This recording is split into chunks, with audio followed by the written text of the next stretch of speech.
Some memories don't announce themselves as important when they happen. They sit quietly in the background, ordinary and almost forgettable, until years later you realize they've been shaping the way you breathe.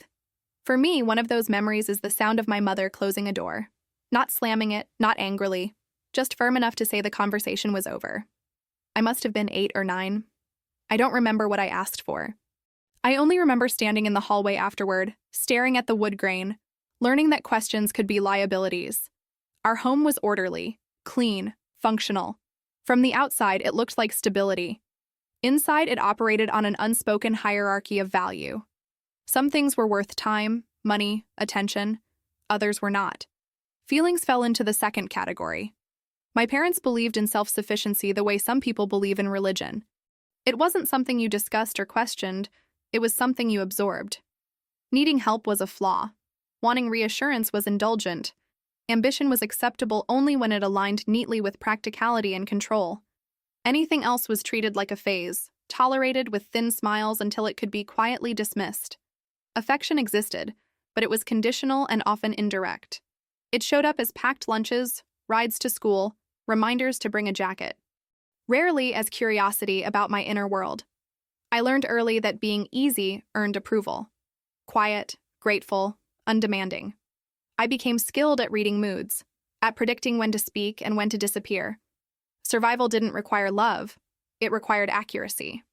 There was no single moment when the pain began. It accumulated the way dust does, layer by layer, invisible until it wasn't. A comment here. Don't get your hopes up. A sigh there. That's not very realistic. Sometimes nothing at all, which somehow hurt more. Silence has a way of making you argue with yourself, of convincing you that the disappointment you sense must be your imagination. I remember bringing home a drawing once. I had spent hours on it, carefully coloring within the lines, choosing shades that felt important. My father glanced at it and asked what it was supposed to be.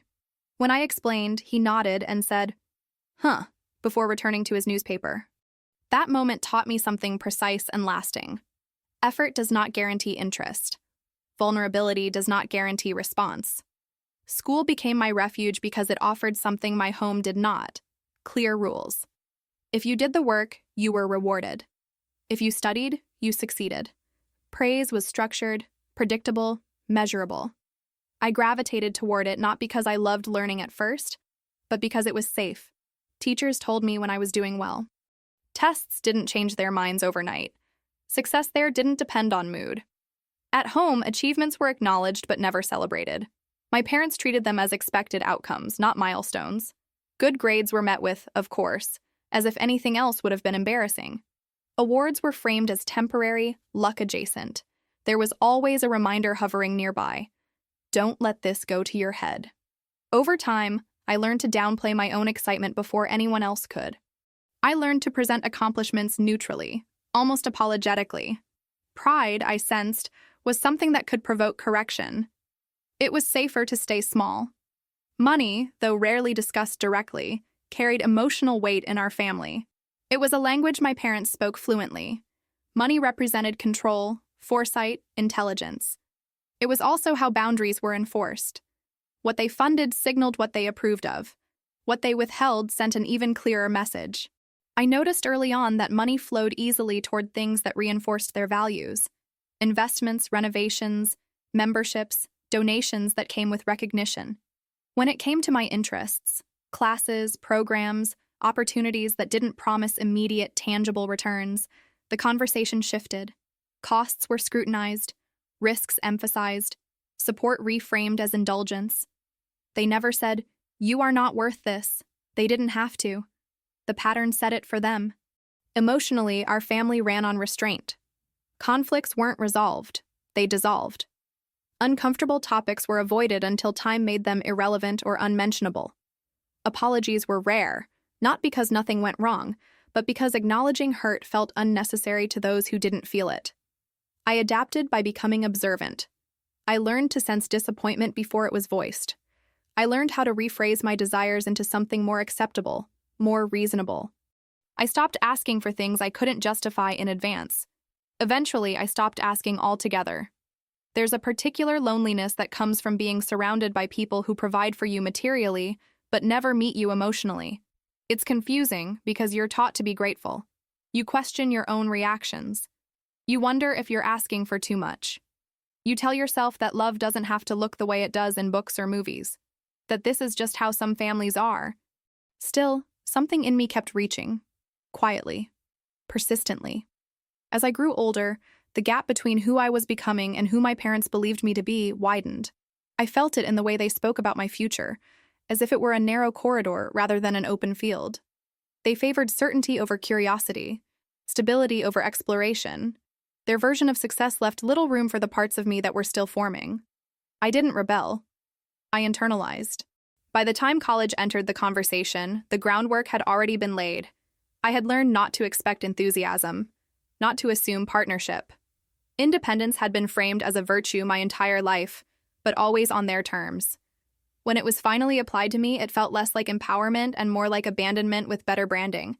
Yet even then, I didn't see it clearly. Pain that grows with you feels normal. You adjust your posture around it. You mistake endurance for strength. You believe that if you just work harder, become more impressive, more undeniable, the distance will close on its own. What I didn't understand yet was this. The root of my pain wasn't a lack of resources or opportunity. It was the slow, consistent erosion of being seen, the feeling that my worth was provisional. That belief in me came with fine print. That kind of upbringing doesn't break you all at once. It teaches you to carry doubt quietly, to question your instincts, to seek validation in places that feel earned rather than given. It shapes how you love, how you trust, how you imagine your own future. And for a long time, I thought that was just who I was. Not wounded, not neglected, just careful. Words were never thrown at me in our house. They were placed carefully, like objects that couldn't be taken back once set down. That was what made them heavy. Nothing was said in anger. Nothing raised a voice or shattered glass. Instead, my parents spoke with calm certainty, the kind that leaves no room for response. Their tone suggested reason, logic, maturity. Disagreeing felt childish. Questioning felt ungrateful. I learned quickly that what mattered wasn't what they said, but when they said nothing at all. Silence became their most efficient form of correction. If I expressed excitement about something they didn't value, the conversation simply ended. If I asked for support that made them uncomfortable, the subject changed. If I pushed too hard, the air in the room cooled in a way that lasted for days. No one explained why. You were expected to notice, to adjust, to self-correct. Over time, I began to censor myself preemptively. Before speaking, I would mentally scan for risk. Is this too ambitious? Too emotional? Too uncertain? If the answer leaned toward yes, I softened it. If it still felt dangerous, I swallowed it whole. I didn't realize it then, but I was slowly learning how to disappear in conversation while still being physically present. My parents often framed their comments as guidance. They believed they were protecting me from disappointment. That's not very practical. You should think long-term. People don't succeed that way. On the surface, these statements sounded responsible, even caring. Underneath, they carried a consistent message. Your instincts cannot be trusted. When I tried to defend my choices, they didn't argue back. They waited. The pause that followed was worse than confrontation. It suggested inevitability. That eventually I would see they were right. That my resistance was temporary, immature, destined to fade. One of the most damaging phrases they used was also the most subtle. You'll understand when you're older. It dismissed my current perspective entirely, placing all validity in a future version of myself that conveniently aligned with theirs. It taught me that my present self was always incomplete, always provisional. At school, my voice was different. I answered questions. I volunteered opinions. I wrote essays that took risks. Teachers responded with encouragement, sometimes surprise. They used words like insightful, thoughtful, promising. I absorbed those words like oxygen, even as I told myself they didn't matter, even as I pretended not to care. At home, those same qualities were treated with caution. Insight became overthinking. Passion became impracticality. Promise became pressure. The translation was constant and exhausting. When college applications came into focus, language shifted again. My parents spoke in terms of cost-benefit analyses, return on investment, contingency plans. Their words were clean, efficient, impersonal. They talked about education as if it were a product rather than a process. When I spoke about growth, possibility, curiosity, they listened politely and responded with numbers. The rejection of emotional language was absolute. If I said I was scared, they told me fear was normal and not worth indulging. If I said I felt unsupported, they reminded me of everything they had already provided. The implication was clear. Emotional needs were excess. Gratitude should replace them. I started to doubt my right to feel disappointed. After all, nothing had been taken from me, only withheld. There were no dramatic ultimatums, no overt cruelty. Just a steady stream of minimizing language that reduced my inner life to something optional. What hurt most wasn't any single comment. It was the accumulation. The way each phrase reinforced the last. The way my confidence eroded quietly, without a clear point of collapse. I became skilled at presenting competence while privately bracing for failure. I learned how to anticipate criticism before it arrived. I learned how to hear disapproval in neutral statements. When they finally told me they wouldn't pay my tuition, the words themselves were simple, almost gentle. No raised voices, no long explanations. We think it's important for you to handle this yourself. It will build character. We don't want to enable dependence. Those sentences landed with the full weight of everything that had come before them. They weren't a surprise. They were a confirmation. I nodded as if this were reasonable. As if it didn't cut directly through the last remaining illusion I held, that at some point my parents would step in, not because they had to, but because they believed in me. Their refusal was framed as philosophy, not rejection. That distinction made it harder to challenge. How do you argue with values? How do you respond when emotional abandonment is disguised as principle? In the weeks that followed, their words echoed in my head more loudly than their absence. I replayed conversations, searching for hidden meaning, alternative interpretations. I wondered if I had misunderstood, if I had failed to communicate properly, if there was something I could say, some phrasing, some tone, that would unlock a different response. This internal negotiation became a habit. Even after I secured scholarships, even after I proved I could survive without their financial support, their language stayed with me. When I succeeded, a voice inside asked, "Is this sustainable?" When I struggled, another voice whispered, "They warned you." The weight of their words shaped how I related to myself. I became my own most efficient critic, repeating their phrases before anyone else could. I second-guessed decisions that excited me. I justified choices that felt right. I struggled to distinguish caution from fear, realism from resignation. Relationships were affected too. I hesitated to ask for help, convinced it would be seen as weakness. I overexplained my needs, anticipating dismissal. I felt uncomfortable receiving support without earning it first. Compliments made me suspicious. Praise felt temporary. What my parents never said outright, but what their words implied, was that love was safest when it was earned through self-sufficiency. That needing less made you more respectable. That vulnerability was a liability best managed privately. It took years to understand how deeply that belief had settled into me, how it influenced my posture, my tone, my expectations, how it taught me to equate worth with endurance. The weight of words doesn't always come from cruelty. Sometimes it comes from consistency, from the repetition of ideas that quietly reshape how you see yourself, from language that never explodes but never softens either. By the time I began to question it, the damage was already familiar enough to feel like part of my personality. And that was perhaps the most painful realization of all. Breaking points are often imagined as dramatic moments, raised voices, slammed doors, irreversible decisions made in a single breath. Mine wasn't like that. It didn't arrive with chaos or confrontation. It came quietly, almost politely, the way so many important things in my life had. That was what made it unmistakable. I didn't collapse. I didn't panic. I stopped negotiating. For a long time, I believed resilience meant endurance. If I could withstand enough, absorb enough, prove enough, something would eventually shift. Approval would come.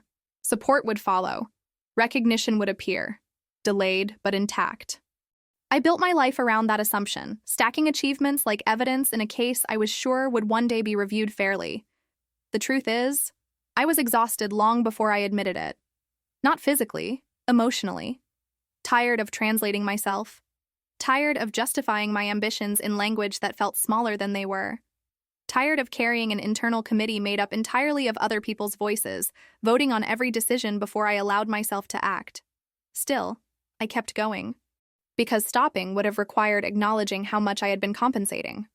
The actual moment didn't look like revelation. It looked like an ordinary afternoon, tucked inside an ordinary day. I was sitting alone, reviewing financial statements for the semester. Scholarship disbursements, grants, leftover stipends. Numbers I had learned to track obsessively, because self-sufficiency had become not just a necessity, but a moral obligation I carried like a badge. I noticed a surplus. Not much, but enough to pause. Enough to reread the lines and make sure I hadn't misunderstood. I hadn't. For the first time, I had more than I needed. That realization should have felt triumphant. Instead, it felt disorienting. My first instinct wasn't relief, it was suspicion. I looked for the catch, the error, the reason this wouldn't last. Years of conditioning had trained me to expect support to be temporary, conditional, revocable. Stability felt unfamiliar, almost unsafe. And then something unexpected happened. I felt angry. Not explosive anger. Not the kind that demands release. It was slower, steadier. It settled in my chest and clarified things I had avoided naming. I was angry that I had learned to fear ease. Angry that abundance triggered anxiety instead of rest. Angry that even in moments of success, my first response was to brace for loss. That anger didn't turn outward. It turned inward, illuminating patterns I could no longer excuse. I saw how often I framed my independence as proof rather than preference. How frequently I overextended myself to avoid appearing needy. How deeply I equated struggle with legitimacy. None of that had been required. It had been taught. The breaking point wasn't the absence of my parents' support. That had been consistent. The breaking point was realizing how long I had continued to seek their permission internally, long after I stopped needing it materially. The next trigger was small, almost ridiculous in its simplicity. A conversation with someone who assumed, casually, without malice, that my parents must be proud, that they must feel satisfied seeing me succeed on my own. The assumption landed wrong. Not because it was false, but because it exposed how irrelevant their pride had become to my actual life. I heard myself respond with something neutral, something easy. And in that moment, I recognized the reflex. The instinct to protect an image that no longer represented me. The instinct to keep explaining, smoothing, translating. I didn't want to do it anymore. That desire, to stop explaining, was new. It scared me more than any financial uncertainty ever had, because explanation had been my shield. If I could make my choices sound reasonable enough, logical enough, maybe they wouldn't be questioned. Letting go of that felt like stepping into unsupervised territory. The real shift happened gradually, then all at once. I stopped rehearsing conversations that never happened. I stopped drafting imaginary responses to criticism that wasn't coming. I noticed how much mental energy had been consumed by people who weren't actively participating in my life. It wasn't bitterness that created distance. It was clarity. I began to see that my parents' worldview was coherent, consistent, and limited. They valued control because it made uncertainty manageable. They believed distance built strength because closeness required vulnerability they weren't equipped to offer. Their refusal to support me financially wasn't a test I needed to pass. It was a boundary that revealed more about them than about me. That realization was destabilizing. If their disapproval wasn't a verdict, then what had I been proving all this time? For days after, I felt unmoored. Not lost, but unscripted. Without the familiar tension of anticipation, my thoughts felt quieter. Decisions came faster. I chose things because they felt aligned, not because they were defensible. The breaking point wasn't dramatic, it was irreversible. I noticed it in small behaviors. I didn't rush to respond to messages that made me feel small. I didn't volunteer explanations unless they were genuinely useful. I allowed myself to enjoy moments of rest without mentally converting them into productivity. Most importantly, I stopped framing my life as a rebuttal. That was the deepest shift. My achievements were no longer counter-arguments. They were expressions. I wasn't building a case anymore. I was building a life. There was grief in that realization. Grief for the version of myself that believed success would fix the relationship. Grief for the fantasy of eventual recognition. Letting go of that hope hurt more than the initial rejection ever had. Because hope, even when painful, can be comforting. It gives suffering a direction. What replaced it wasn't indifference. It was agency. I understood finally that waiting for validation had delayed my presence in my own life. I had been living slightly ahead of myself, oriented toward a future moment when everything would make sense to everyone else. The breaking point brought me back into the present. I didn't confront my parents. I didn't demand acknowledgement. I didn't need a final conversation to seal the change. The rupture was internal and therefore complete. For the first time, my choices weren't shaped by reaction. They weren't designed to convince, appease, or defend. They were simply mine. That was the moment something ended, and something else, quiet, unannounced, unmistakably solid, began. Choosing who to be is rarely a single decision. It's not a declaration made in front of a mirror or a promise sealed by some cinematic turning point. For me, it unfolded through a series of quieter refusals. Refusals to continue shrinking. Refusals to keep explaining myself into acceptability. Refusals to confuse survival strategies with identity. For a long time, I believed I had already chosen. I thought independence was my defining trait. Strength, discipline, self-reliance. Those words had followed me like credentials. They impressed people. They reassured them. They made my story easy to admire.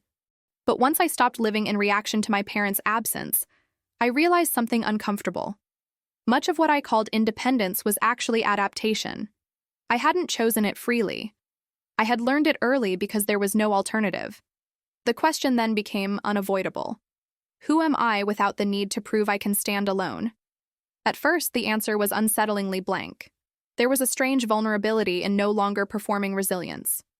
I had built my sense of self around capability, around being the one who didn't need, didn't ask, didn't falter publicly. Letting go of that image felt like losing a language I'd spoken fluently for years. Without it, I had to learn how to exist without armor. The first thing I chose was slowness, not laziness, not stagnation. Slowness as a refusal to rush every decision through the filter of fear. Slowness as permission to consider how something felt, not just how it looked on paper. I began to notice how often I had chosen paths simply because they were defensible, stable, respectable, immune to criticism. Now, I started choosing differently. I chose work that challenged me internally, not just externally, work that required curiosity, collaboration, uncertainty. I allowed myself to be a beginner again, which was terrifying. Beginners ask questions. Beginners make visible mistakes. Beginners are seen trying. Each time I resisted the urge to overcompensate, something softened inside me. I also chose honesty, but selectively. I stopped oversharing as a form of preemptive defense. I learned that I didn't owe everyone my story, especially those who hadn't earned my trust. Silence, I discovered, didn't have to mean erasure. It could be a boundary. That realization changed how I related to my parents. I no longer sought moments to update them in hopes of a reaction. I no longer filtered my life into versions I thought they'd approve of. When we spoke, I spoke plainly. When they minimized, I didn't counterbalance with justification. I let their responses exist without rushing to fix them. This wasn't cruelty. It was clarity. I accepted that they might never fully understand me, that they might always interpret my choices through their own limited framework. Releasing the need for their comprehension was not an act of rejection. It was an act of self-preservation. Another choice followed naturally. I allowed myself to receive. This one was harder than any achievement had ever been. Receiving help without proving I deserved it felt foreign. When friends offered support, my instinct was still to deflect, to downplay, to repay immediately. I had to consciously interrupt that reflex, to sit with the discomfort of being held without negotiation. Over time, that discomfort transformed. I learned that interdependence wasn't weakness. It was reality. No one builds a meaningful life in isolation. The myth of complete self-sufficiency had kept me safe once, but it was no longer serving me.